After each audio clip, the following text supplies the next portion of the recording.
Shipping and Handling, Bonus Chapter, Breeze. Autumn breeze in, the greatest gift. Ah, good. I'm right on time. Autumn breeze alighted on the train station platform. Judging by the position of the sun, the train carrying from Canterlot would be arriving at Ponyville Station at any moment. The Pegasus folded his wings against his back and leaned against a pillar. It had been a few months since Autumn Breeze had started dating his cheerful co-worker, Ditsy Doo. Everything was going wonderfully between them so far, and Breeze was happy to do favors for her, like in this particular instance, picking up the mayor's daughter as she returned from the academy in Canterlot. After a few moments, a plume of smoke appeared over the next hill, signaling the arrival of the train.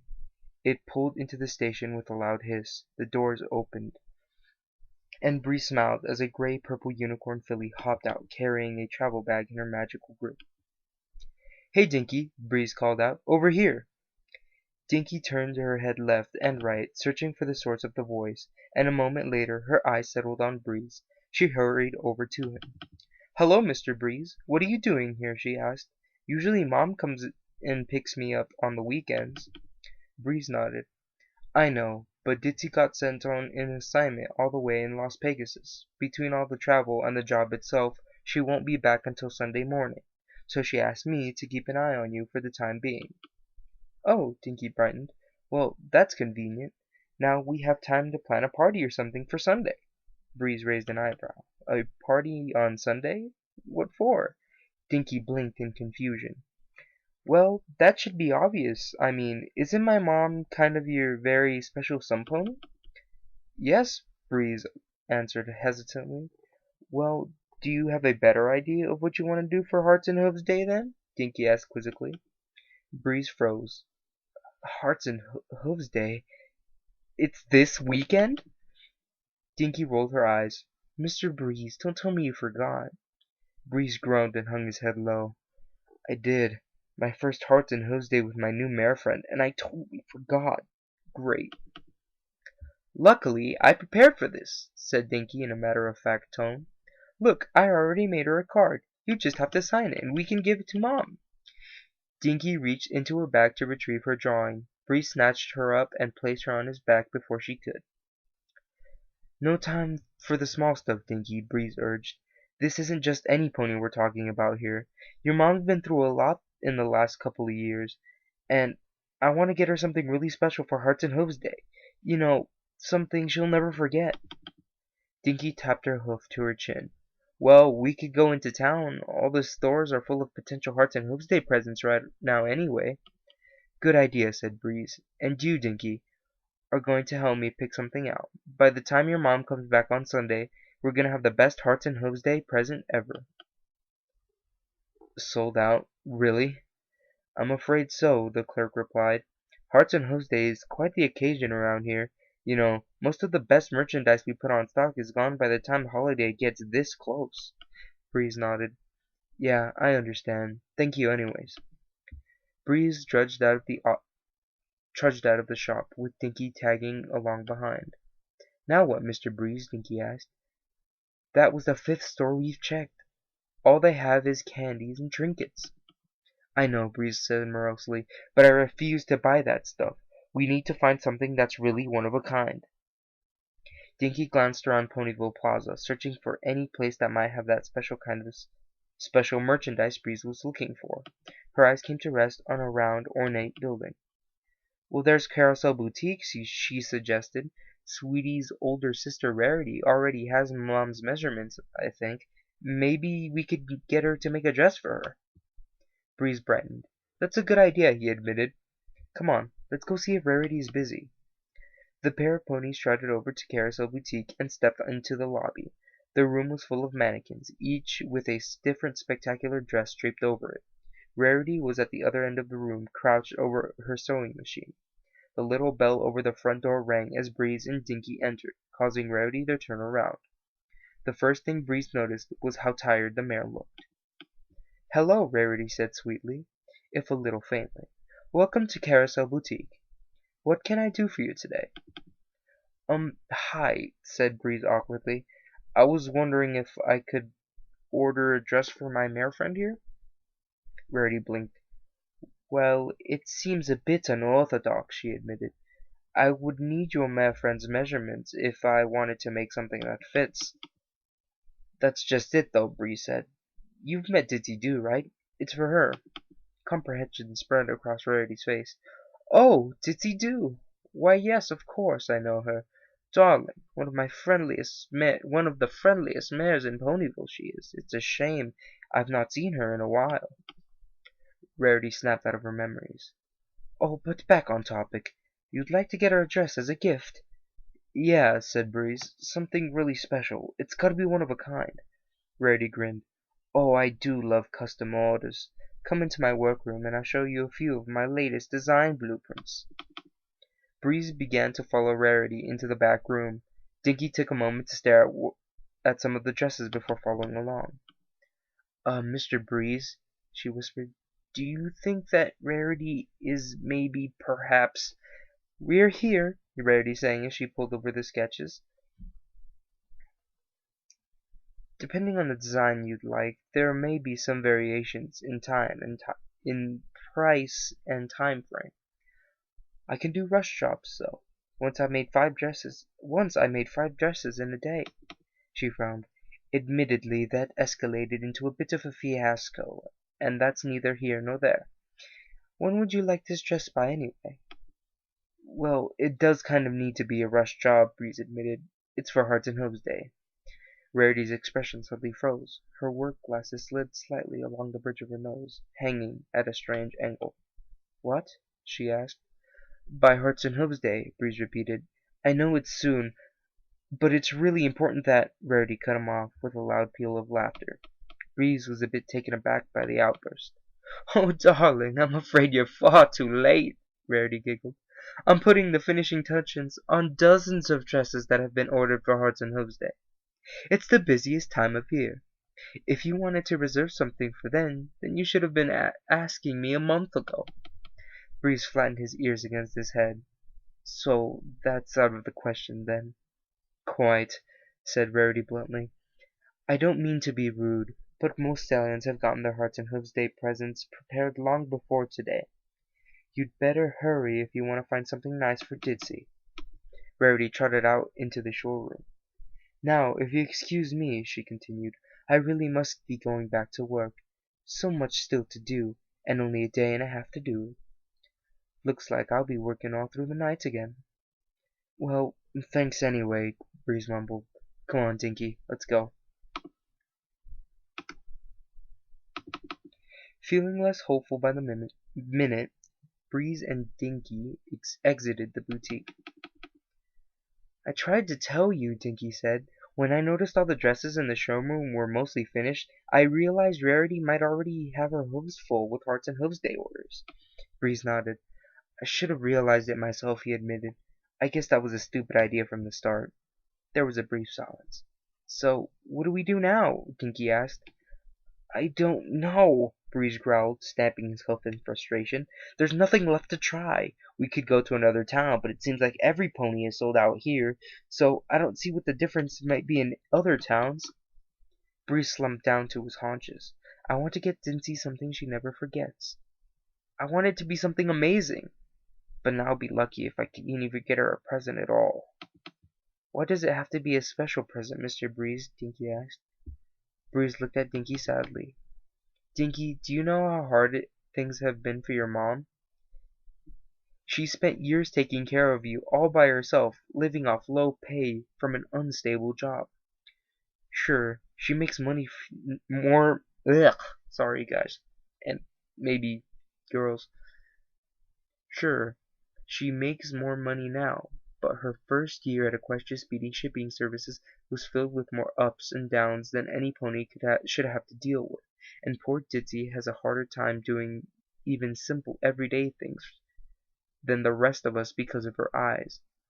I admire her strength, actually. A weaker mare would have just given up in that sort of situation, but she... Dinky, are you even listening to me? Dinky's face was scrunched up. She appeared to be deep in thought. Dinky? Breeze asked. Are you okay? Her eyes, Dinky said suddenly. That's it, Mr. Breeze, her eyes! What do her eyes have to do with finding her a present? Breeze asked. Just a second, Dinky said, turning and digging into her saddlebags. I'll show you. Dinky removed one of her school textbooks and dropped it to the ground. Breeze took a look at the title. Legendary Magical Artifacts of the Pre-Celestial Era? He asked, completely oblivious of the book's relation to their current situation. Dinky's horn lit up and the book popped open. The pages fluttered for a moment in her magical aura before coming to stop at the diagram of a strange spherical device. We just learned about this one in class last week, she said excitedly. This thing is called the Healer's Orb. It can be used to cure any pony of any ailment or injury, no matter how old or severe it is. It only works once per pony, though, so it can't be used to keep one healthy forever. If we can get it, maybe we can use it to fix Mom's eyes. Breeze scanned the text on the page. As tempting as that sounds, Dinky, it says no pony has been able to use it for hundreds of years, he pointed out. Dinky nodded. That's because it's across the sea, on some volcanic mountaintop on the Griffith territories. Unicorns can't make the journey, and Pegasi can't break the magical protection around it without magic of their own. Then what's the point? Breeze asked. Nobody can get to it anyways. Dinky rolled her eyes. Mr. Breeze, you're a Pegasus, and I'm a unicorn. I'm also small enough to ride on your back, so it would be possible for me to get there. See where I'm going with this? But you're just a filly, Breeze retorted. Do you think you'd even be able to break the magical barrier? Dinky shrugged. No harm in trying. It's not like we're gonna find any other good presents around here, and if you were able to give Mom her old vision back as Hearts and Hooves Day present? Dinky trailed off and watched as her suggestion sank in. Breeze's eyes widened as he realized the possibilities. Where did you say this place is, Dinky? He asked. In the Griffin territories, the filly replied. According to my other textbook, a fast Pegasus can get there in just a few hours. Then what are we waiting for? Breeze asked, a giddy smile creeping across his face. If we hurry, we can get the artifact and make it back by Sunday. Really? We're going? Dinky squealed. Hooray! Dinky closed the textbook and hopped onto Breeze's back. Breeze flared his wings and took to the air, heading east towards the sea as quickly as he could. Dinky tucked herself into the space between Breeze's wings, much in the way that she did when she was riding on her mother's back, and chuckled mischievously to herself. Of course, the book also says that Griffin territory is extremely dangerous, she thought. But if I told Mr. Breeze that, then we wouldn't be going, and Mom wouldn't be getting anything for Hearts and Hooves Day. Dinky shrugged off the textbook's warnings. We don't even need to worry about it anyway, she thought. Breeze is fast and strong, and I have magic. Those rugged lands in the east are no match for us, right? It was already late afternoon when land finally came into view. Breeze sighed in relief. The long flight had taken its toll. He swooped down and alighted on the rocky ground. Dinky stretched briefly, and then hopped off his back, and onto the ground beside him. Well, this is the place, Breeze said. I've never been in this continent before. It's not even within the boundaries of Equestria. He looked down at Dinky. I hope I know where you're going, at least. Dinky levitated her textbook out of the saddlebag and flipped open the map. It looks like the volcanoes are northeast of here, she said finally. I'm not sure how far, though. The measurements on this map are somewhat in some archaic units. I don't take ancient syllabary in class at school until next term, unfortunately. Well, let's get started then, Bree said. A whole cluster of volcanoes has to be kind of hard to miss. Should we keep flying? That'll make the journey easier, Dinky suggested. In a little while, Bree said. The terrain up ahead looks pretty impassable anyways, but it's flat here near the coast, so we can walk a while. Just give me an hour or so to rest my wings, and then we'll keep flying. Dinky nodded and began to follow Breeze up to the inclined path. The two ponies trotted in silence for a short while, taking in their surroundings. There wasn't much to see. Just about every surface was composed of the same brownish rock. Occasionally, a tuft of coarse grass would spring up from the crack, but the landscape was mostly barren. There weren't even any mountain animals in sight. Breeze and Dinky reached the top of yet another ridge, and now the rocky surface seemed to just stretch on forever as the slanted plains rose into mountains. There was no sign of life at all, let alone civilization. Isn't this supposed to be Griffin territory? Breeze asked. How come we haven't seen any whump? Something huge and heavy landed on Breeze's back, instantly pinning the Pegasus to the ground. A clawed band. Okay, okay, okay. Good night. See you later. Held his head against the ground, but out of the corner of his eye he could see a lot of movement. A group of creatures had descended, and they seemed rather large. Dinky screamed. Bree struggled against whatever was holding him in an effort to help her. This bigger one is resisting, said a deep voice. Put him to bed then, replied another voice. Breeze had only one terrifying second to comprehend the meaning of the words before something hard struck him across the skull. Fight though he did, his consciousness slipped away. I said let us out, you big bullies! Dinky's shrill yelling echoed around the cave walls almost as loudly as it echoed around the inside of Breeze's throbbing skull. He groaned and managed to sit up. Mr. Breeze, you're awake, Dinky gasped. Are you okay? I think, Breeze mumbled. He tried to stand, but the action caused him to pitch forward. You can't really stand. Your ankles are chained. Breeze pulled himself into the most stable position that he could manage, and turned to look at Dinky. Her legs were free of bonds, but she was chained to the wall by her horn. They're smart, those griffins, she explained. Looks like they know that applying pressure to a unicorn's horn disrupts their magic. I can't do much with this thing on my head. Wait, the griffins? Breeze asked. But why did they capture and imprison us? We haven't done anything. I don't know. They said they were going to tell me when they woke up. When you woke up. Well, well, came a voice outside of the cell. Our other guest has come too. How lovely. A huge griffin with dark gray feathers appeared outside the bars of the underground chamber. The fur of his lion half was a rich brown, darker than the occasional griffin Breeze had encountered in Equestria. One of his talons seemed to be missing a toe. Seems an adventurous Pegasus and a little unicorn runt decided to take a holiday in Griffin country. The griffin chuckled. I'm not sure where you got that stupid idea, but now you're paying for it. Why are you keeping us here? Breeze asked angrily. I thought Equestria had some kind of treaty with you guys. Oh, right, that, said the griffin outside the cell. Well, that pony princess always wants to keep diplomacy around all her territories. Griffins can't even enter Equestria without some kind of royal approval, and usually those are for the ones that are too weak to survive out here among the griffin tribes anyways. They slink off to live with you prissy ponies like little babies. The large creature spat on the ground distastefully. However, our country is under our jurisdiction, not the princess's, he continued. And our rule is much stricter. No outsiders allowed. The griffin grinned. However, we don't mind it too much when outsiders do come in. Resources are scarce around this desolate place, so we can always use a little more slave labor. The griffin laughed at Dinky and Breeze's shocked expressions. You two can call me Slave Master Argus from now on. Only one of you looks fit to do any real work, but I'm sure we can find something for the little lass to do, right? Dinky stuck her tongue out at Argus. Get some sleep, slaves, Argus said. You two are going to have a busy day tomorrow. Cackling, the gray griffin disappeared down the corridor. Bree sighed. Great, now what are we supposed to do?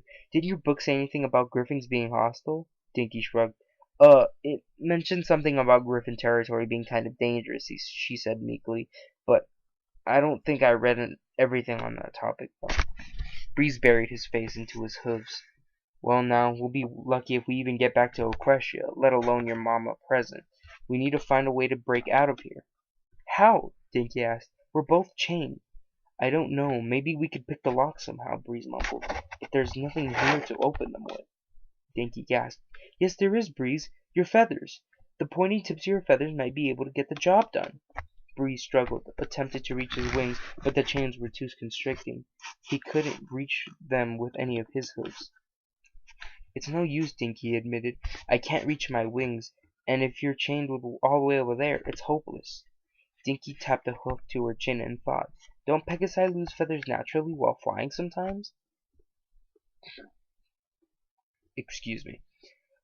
Well, sure, Breeze admitted, but that happens randomly. I can't control when I lose a feather. Well then, start flapping, Dinky urged. Your wings aren't chained. Maybe if you flap them long enough, a feather will fall out. Breeze groaned. I've already used my wings more than I would like to have used for one day, he said, but I guess there isn't really much of a choice. Breeze sighed and began to beat his wings as quickly and as quietly as he could. I'm sorry that I'm cracking my knuckles while recording, but I couldn't resist the urge. I'm sorry, guys. Dinky leaned against the wall and waited. The night deepened, and the griffins in the caves had long since retired to the night, and with each moment Breeze knew that there was less time remaining until they woke up, but none of his feathers seemed to be interested in pulling free of his wings. Finally, sometime in the wee hours of the morning, one feather suddenly came loose, and Breeze immediately collapsed, completely exhausted. Dinky, he said feebly, wake up. I got a feather loose. Dinky, who had fallen asleep on her hooves due to the position of her bonds making it impossible for her to lie down, woke up with a start and gave a huge yawn. Great, Mr. Breeze, she said sleepily. Push it over here. Breeze slid the feather along the floor, and Dinky picked it up. She inserted the pointed tip into the contraption locked around her horn and began to wiggle it about. A few minutes passed, and suddenly the deadbolt gave a loud click and the bond came free. Got it, she giggled, immediately transferring the feather from her hoof to her magical aura. Sit up, Mr. Breeze, so I can get yours. Breeze lifted himself to a partial sitting position and waited for as Dinky unlocked the multiple locks on his legs. Her dexterity with a feather was increased tremendously now that it was magically manipulated, and all of Breeze's locks came free in less time than it had taken Dinky to do her own. Good. Now let's get out of this crazy place, Breeze said quietly. Can you pick the lock from the door with that? Click. One step ahead of you, Dinky laughed, pushing the door open. The two ponies bolted out of the silent corridor and found themselves in a high ledge in the mountains. Okay, Breeze said. Low battery warning. Shart. Okay, Breeze said. Let's get out of here before any griffins notice. We'll need to head straight back to a crusher. But look, said Dinky, pointing in the opposite direction. So close. Breeze looked. A red glow sat in the horizon. A few wisps of smoke curled into the sky. The volcanoes are just a short flight away, Dinky said. We can't give up now. We're too close to getting the ultimate present for Mom for Hearts and Hooves Day. Breeze looked back towards the shore, then towards the volcanoes again. Never had he felt so conflicted. All right, he agreed. It's probably a bad idea, but let's go and try to get the orb. Yay! Dinky cheered. Breeze shook his head. Dear Celestia, what am I thinking?